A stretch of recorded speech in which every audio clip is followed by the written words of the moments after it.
আমি অসমীয়া জাতিয়ে এইবাৰৰ বিহু আমাৰ বিষাদ হৈছে, বেদনা আছে আমাৰ। জুবিনদাৰ মৃত্যুৰ ঘটনাটোক আমি সহজে মানি ল'ব পৰা নাই। আমি এই মুহূৰ্তত জুবিনদাৰ জাষ্টিছ বিচাৰি আছোঁ, জুবিনদাৰ ন্যায় আমাক লাগে। এই সময়ছোৱাত বেপাৰ কৰিবলৈ আহিছে তেওঁলোকে নেকি?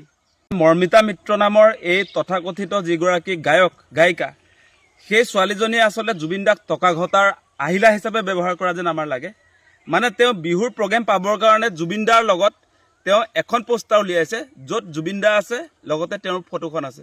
এইটো হ'ব পাৰে নেকি বাৰু? আপোনালোকে ভাবি চাওক কথাটো। এতিয়া যে শেহতীয়াকৈ মৰ্মিতা মিত্ৰই জুবিনদাৰ এটা গীত কেনেকৈ বিকৃত ৰূপত উপস্থাপন কৰিছে আপোনালোকে নিশ্চয় দেখিছে, সৰ্বত্ৰে চৰ্চা হৈছে। মানে জুবিনদাই যেনেকৈ গানটো গাইছে তেনেকৈ তেওঁ নাগায়, তেওঁ বেলেগ ষ্টাইল এটা আনি এতিয়া জুবিনদাৰ নিচিনা এগৰাকী আচলতে লিজেণ্ডাৰী আৰ্টিষ্টৰ গান তেওঁ বিকৃত কৰিব খুজিছে। সেই মেণ্টেলিটিটো আচলতে ক'ৰ পৰা আহিছে? তেওঁ জুবিনদাক ভগৱান বুলি যে কয়, মৰ্মিতা মিত্ৰই বিভিন্ন সময়ত জুবিনদাক ভগৱান বুলি কয়। ভগৱান বুলি যেতিয়া কয়, ভগৱানৰ লগত মৰ্মিতা মিত্ৰ নামৰ সেই মহিলাগৰাকীয়ে নিজৰ ফটোখন কেনেকৈ একেলগে আচলতে সমান চাইজত, জুবিনদাৰ ফটোখন যিমান ডাঙৰ সেই সমান আকৃতিৰ এখন ফটো তেওঁ পোষ্টাৰত উলিয়াইছে। সেইটো তেওঁ মাৰ্কেটিং কৰি আছে, যাতে অসমত বিহুৰ অনুষ্ঠান বেছিকৈ পায়। সেইটোৱে হৈছে। জুবিনদাক সঁচাকৈ ভাল নাপায়। সেই শ্যামকানু মহন্তবিলাকে যে কৈছিলে, শ্যামকানু মহন্ত, সিদ্ধাৰ্থ শৰ্মা, শেখৰ জ্যোতি, সেই মানুহবিলাকেও এসময়ত জুবিনদাক বেকবন বুলি কৈছিলে। জুবিনদা তেওঁলোকৰ কাৰণে একদম, জুবিন গাৰ্গ নহ'লে তেওঁলোক জীয়াই থাকিবই নোৱাৰে, তেনেকুৱা কথা কৈছিলে এইবিলাক মানুহে। শেষত জুবিনদাকতো সেই মানুহবিলাকে হত্যাৰ মুখলৈ ঠেলি দিলে। আপোনালোকে নিশ্চয় সেই কথা গম পায়। আৰু মৰ্মিতা মিত্ৰৰ কথাটোত আপোনালোকে কেতিয়াও বিশ্বাসত নল'ব। তেওঁ এতিয়া ক্ষমা খুজিছে। তেওঁ কৈছে যে জুবিন গাৰ্গ মৰ্মিতা মিত্ৰৰ কাৰণে বোলে ভগৱান সদৃশ, ভগৱান বুলি কৈছে, সদৃশেই নহয় ভগৱান। মৰ্মিতা মিত্ৰৰ কাৰণে জুবিনদাক ভগৱান বুলি কৈছে। তাৰপাছত ভগৱানৰ গান কেনেকৈ গাব লাগে সেই প্ৰথমতে সেই কথাটো শিকি ল'ব লাগে নে নাই?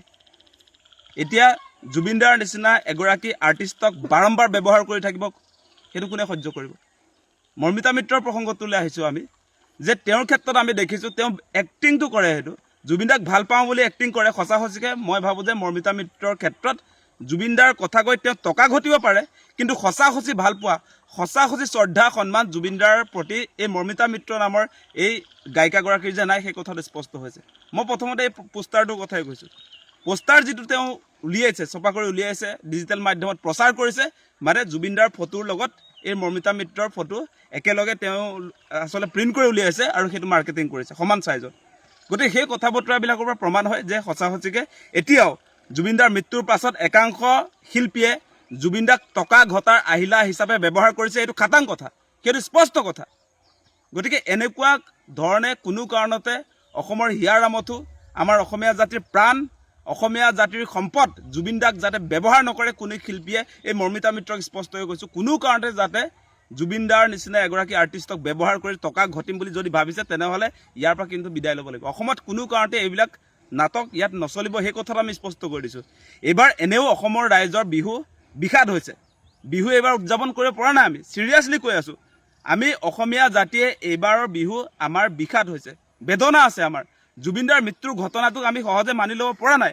আমি এই মুহূৰ্তত জুবিনদাৰ জাষ্টিছ বিচাৰি আছোঁ, জুবিনদাৰ ন্যায় আমাক লাগে। এই সময়ছোৱাত বেপাৰ কৰিবলৈ আহিছে তেওঁলোকে নেকি? বেপাৰ কৰাৰ নিচিনাই পাইছোঁ আমি। মৰ্মিতা মিত্ৰৰ ক্ষেত্ৰত ডাইৰেক্টলি জুবিনদাৰ নামটো ব্যৱহাৰ কৰি বেপাৰ কৰা যিটো আমি দেখিছোঁ, সেইটো স্পষ্ট হৈছে। আৰু আজিৰ দিনটোত আপোনালোকে নিশ্চয় দেখিছে যে মৰ্মিতা মিত্ৰৰ ক্ষেত্ৰত তেওঁ যি ক্ষমা প্ৰাৰ্থনা কৰি সামাজিক মাধ্যমত যিবিলাক প্ৰতিক্ৰিয়া প্ৰদান কৰিছে, সেইবিলাকতো তেওঁৰ ইগ'টো প্ৰকাশ পাইছে আচলতে।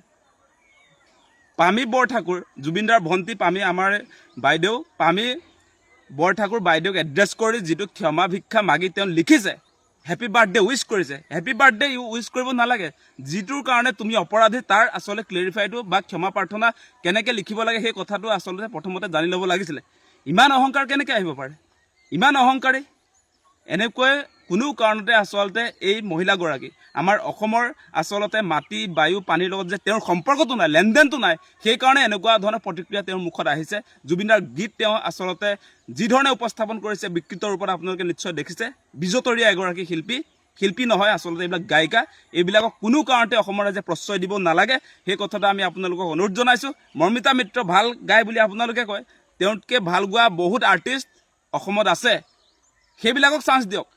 যিবিলাক উঠি অহা নৱপ্ৰজন্মৰ জুবিনদাই ভাল পোৱা, জুবিনদাই বহুতক চান্স দিছিলে গীত গাবলৈ। তেওঁ জীয়াই থকা অৱস্থাত বহুত শিল্পীক সন্মুখলৈ আনি এটা প্লেটফৰ্ম দিছিলে। এনেকুৱা বহুত শিল্পী আছে জুবিনদাৰ গীত ধুনীয়াকৈ গাব পাৰে, মৰ্মিতা মিত্ৰহে গাব পাৰে তেনেকুৱাটো আপোনালোকে কেতিয়াও নাভাবিব তেওঁ যিটো গাইছে এতিয়া আপোনালোকে দেখিছে বিকৃত ৰূপত জুবিন দাৰ নিচিনা এগৰাকী লিজেণ্ডাৰী আৰ্টিষ্টৰ গীত তেওঁ বিকৃত ৰূপত নিজৰ ধৰণেৰে গাই আচলতে এটা মানে অদ্ভুত ধৰণৰ এটা পৰিৱেশ আনিব খুজিছে সেইটো কোনো কাৰণতে যাতে অসমত এইবিলাক পৰিৱেশ যাতে কোনেও কৰিবলৈ সাহস নকৰে তাৰ কাৰণে আমি সকলোৱে সজাগ হ'ব লাগে